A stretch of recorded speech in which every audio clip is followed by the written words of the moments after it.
Аскеза. Біздің заманда әйел болу зор аскеза.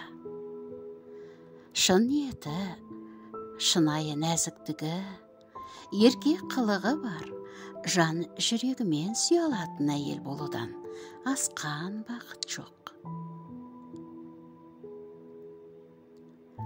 Болмысты білдірмеу, нәзік, өкпешіл, шынайы болу, отбасы туралы ғажапты аңсау, бала сүйгісі келу, ерне арқа сүйгісі келетін әйел болу.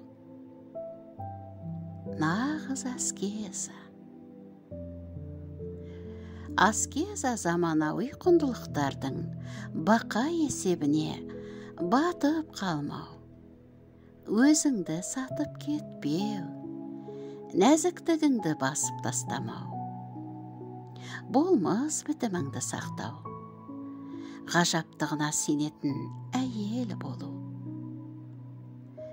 Әлсіз болуға, жылап алуға, құмарлығыңды жасырмауға, бұрқ-сарқ қайнаған сезіміңе еруге, сұрай білу, ризашылықпен ала білу, жаңа өмірді тудыруға рұқсат ету.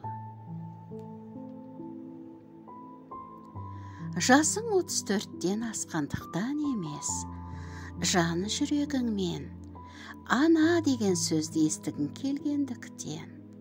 Бұл аскеза.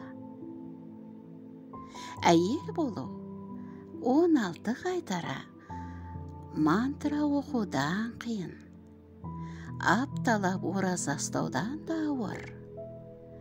Мұндай аскезаға дайынсыз ба? Авторы Юлия Мангала.